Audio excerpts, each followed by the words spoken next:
सारथीच्या कार्यक्रमात भाजप खासदार मेधा कुलकर्णी आणि भाजप आमदार अभिमन्यू पवार यांच्यात नाराजी नाट्य पाहायला मिळालं। हा कार्यक्रम मराठा समाजाचा आहे, तुम्ही बसल्यावर वाद होईल असं अभिमन्यू पवार म्हणाल्याचा आरोप मेधा कुलकर्णी यांनी केलाय। तर मी कोणताच जातीवाचक शब्द वापरला नाही असं अभिमन्यू पवार यांनी म्हटलंय। माझ्या वाक्याचा गैरसमज झाला असेल तर दिलगिरी व्यक्त करतो असंही अभिमन्यू पवार यांनी म्हटलंय। पुण्यातल्या कार्यक्रमात भाजपच्या खासदार मेधा कुलकर्णी आणि आमदार अभिमन्यू पवारांमध्ये नाराजी नाट्य पाहायला मिळालं। पुण्यात मुख्यमंत्री फडणवीसांच्या हस्ते यूपीएससी एमपीएससीच्या उपक्रमातील यशस्वी विद्यार्थी आणि पालकांचा सन्मान करण्यात आला आणि या कार्यक्रमात व्यासपीठावर पहिल्या रांगेत बसण्यावरून नाराजी नाट्य पाहायला मिळालं। अभिमन्यू पवारांना स्वतःला त्या ठिकाणी बसायचं होतं म्हणून त्यांची खूप धावधाव तिकडे चालली होती की मी बसतो। अधिकारी असं म्हणाले की याच्यानंतर मेधा कुलकर्णीचं नाव येतं, तर ते असं म्हणाले की हा कार्यक्रम मराठा समाजाचा आहे आणि तुम्ही तिथे बसल्यानंतर कॉन्ट्रोवर्सी होईल।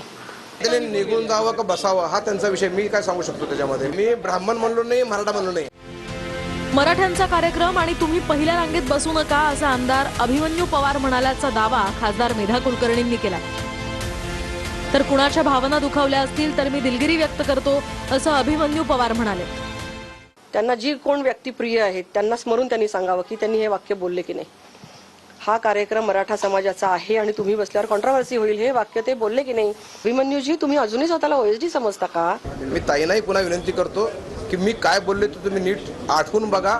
एक तर हा कार्यक्रम काय माझ्या घरचा नाही, त्या लोकप्रतिनिधी आहेत, मी लोकप्रतिनिधी आहेत, त्या खासदारात वरिष्ठ आहेत, माझ्यासाठी माझ्या बहिणीसारखे आहेत। मी अपमान करण्याचा काही हेतू नाही आणि जरी माझ्या बोलण्यातून तिच्या भावना दुखावल्या असतील तर मी दिलगिरी व्यक्त करतो। मी जे वाक्य बोलले ते तसंच्या तसं ते बोलले। त्याच्या वाक्यातून माझं मराठी अतिशय चांगलं आहे, याचा आणखी वेगळा कुठला मतितार्थ निघू शकतो मला सांगा। मी अजूनही अभिमन्यूजींना माफ करते, मी कुठेही जाणार नाही त्यांची तक्रार करायला। मला फक्त एकच अपेक्षित आहे की त्यांनी आत्मपरीक्षण करावं। दरम्यान माझा उल्लेख चुकीचा केला म्हणून मी दुखावले असं म्हणत मेधा कुलकर्णी भावुक झाल्या। जाती सोडून जेव्हा आपण पुढे येऊ तेव्हा भारत पुढे जाईल। आणि तुम्ही भावनिक झालात, डोळ्यात पाणी दिसते तुमच्या, मला खरंच वाईट वाटलं। मला हा विषय काढायचा पण नाही, तुम्ही पण प्रश्न विचारू नका। पुणे पुढच्या घडामोडीकडे पुन्हा असे प्रकार व्हायला नको। उपमुख्यमंत्री शिंदे यांनी संजय दिना पाटलाचे कान टोचल्याची माहिती सूत्रांकडून मिळते।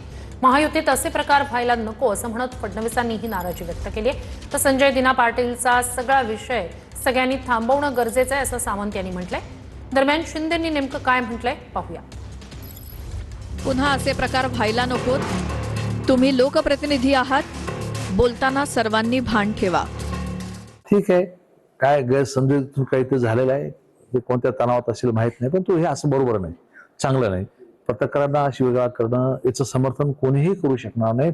माननीय एकनाथ शिंदे साहेबांनी त्यांना काल ताकीद दिली, त्यांना समज दिली, त्यांना माफी मागण्याच्या संदर्भात त्या सूचना केलेल्या आहेत। मला असं वाटतं की हा विषय आता इथं संपवला पाहिजे। संजय दिना पाटलांना जर तुम्ही जवळून बघितलं तर त्यांचा वागण्याची पद्धतच तशी आहे, त्यांची बॉडी लँग्वेजच तशी आहे। संजय पाटील यांनी स्वतः दिलगिरी व्यक्त केल्यामुळे मला असं वाटतं की तो विषय सगळ्यांनीच थांबवणं गरजेचं आहे।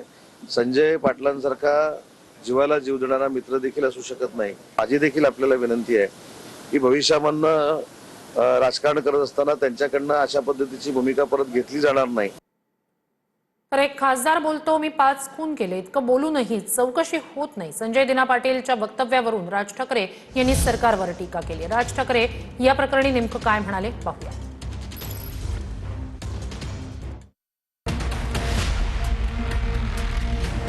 एक खासदार बोलतो मी 5 खून केले, बॉम्ब फोडेन, एखादा गँगस्टर बोलणार नाही, ते खासदार बोलतोय, इतकं बोलूनही कुठल्याही प्रकारची चौकशी होत नाही।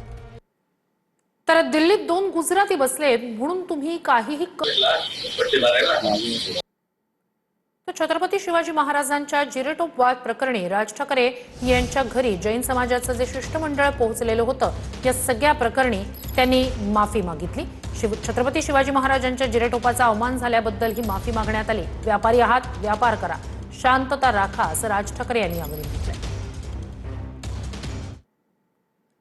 तर केतनला टक्कल असल्यानं सियाला त्याच्याशी लग्न करायचं नव्हतं अशी लोहगड हत्या प्रकरणी महत्वाची बाब सूत्रांकडून समोर येते. केतन अग्रवाल मृत्यू प्रकरणाच्या तपासात ही धक्कादायक बाब समोर आली. केतन अग्रवाल विग वापरत असल्यानंच सियाला खटकत होतं. त्यातूनच दोघांमध्ये दुरावा निर्माण झाला होता अशी माहिती सुद्धा सूत्रांकडून मिळाली आहे.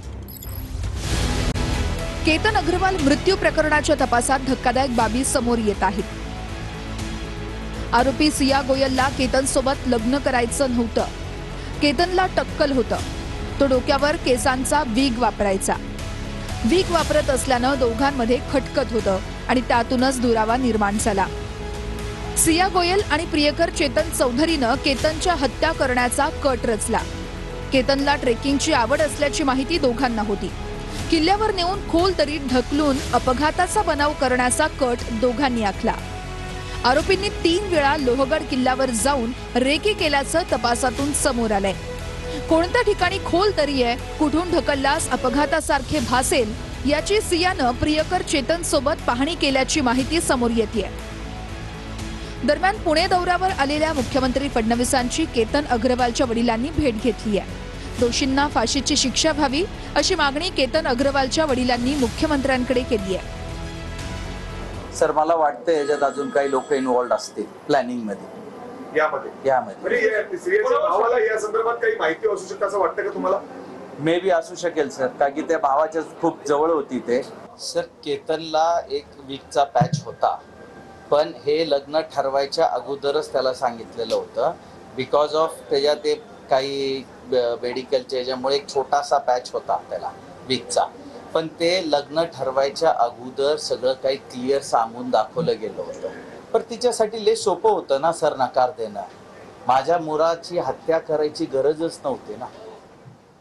सर माननीय मुख्यमंत्री जी से मिलकर उन्होंने मुझे आश्वासन दिया है कि इस केस में वो पर्सनली ध्यान देके जो जो दोषी होंगे उनको जल्द से जल्द शिक्षा दिलाने में हमारी मदद करेंगे. सर मेरा तो इतना जवान बेटा गुजर गया, मेरा तो मन में है कि उन सबको कम से कम फांसी होनी चाहिए.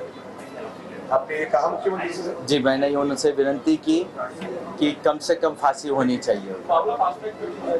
जी उन्होंने मुझे कहा है, आश्वासन दिया है कि ये मामला फास्ट ट्रैक पे लेके इसके ऊपर वो जो भी है. लोहगडावरील केतन अग्रवाल हत्या प्रकरण अनाकलनीय असून समाज म्हणून आपणही विचार केला पाहिजे अशी मुख्यमंत्री फडणवीसांनी प्रतिक्रिया दिली आहे. धक्कादायक अशा प्रकारची घटना आहे. अनाकलनीय अशा प्रकारची घटना आहे.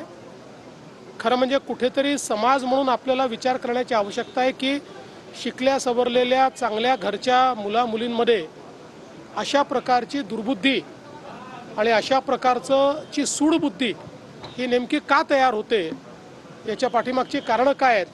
मला असं वाटतं की याला केवळ गुन्हेगारीचा अँगल नाही तर एक सामाजिक अँगल देखील आपल्याला त्याच्यामध्ये बघावा लागेल.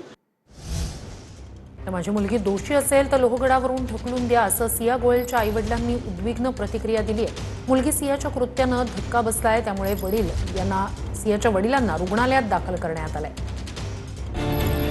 लोहगडावरून केतन अग्रवालला ढकलून देणाऱ्या सिया गोयलच्या आई वडिलांची उद्विग्न प्रतिक्रिया समोर आली आहे. कोणी दोषी असेल तर त्याला कठोर शिक्षा झाली पाहिजे, मग माझी मुलगी का असेना. माझ्या मुलीचा दोष असेल तर माझ्या मुलीला केतनला जिथून ढकलून दिलं होतं तिथूनच ढकला अशी प्रतिक्रिया सियाच्या आई वडिलांनी दिली आहे. सिया गोयलच्या कृत्यानंतर तिच्या वडिलांना प्रचंड मानसिक धक्का बसला असून रुग्णालयात दाखल केलाय.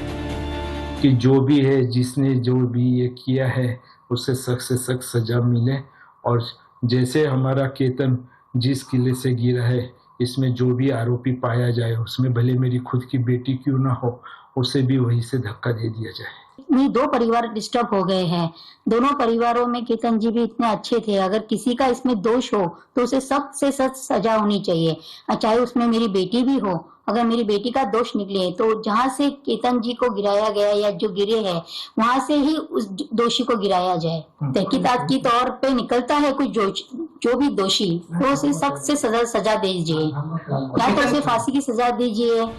पुणे ग्रामीण पोलीस लोहगडावरील हत्या प्रकरणाचा वेगानं तपास करतायत. आरोपी सिया गोयल आणि चेतन चौधरी अटकेत असून सध्या पोलीस कोठडीत आहेत. या प्रकरणातला सीसीटीव्ही समोर आलाय. 18 तारखेच्या एक दिवस आधी सिया आणि चेतनमध्ये केतन अग्रवालला मारण्याचं प्लॅनिंग झालं होतं.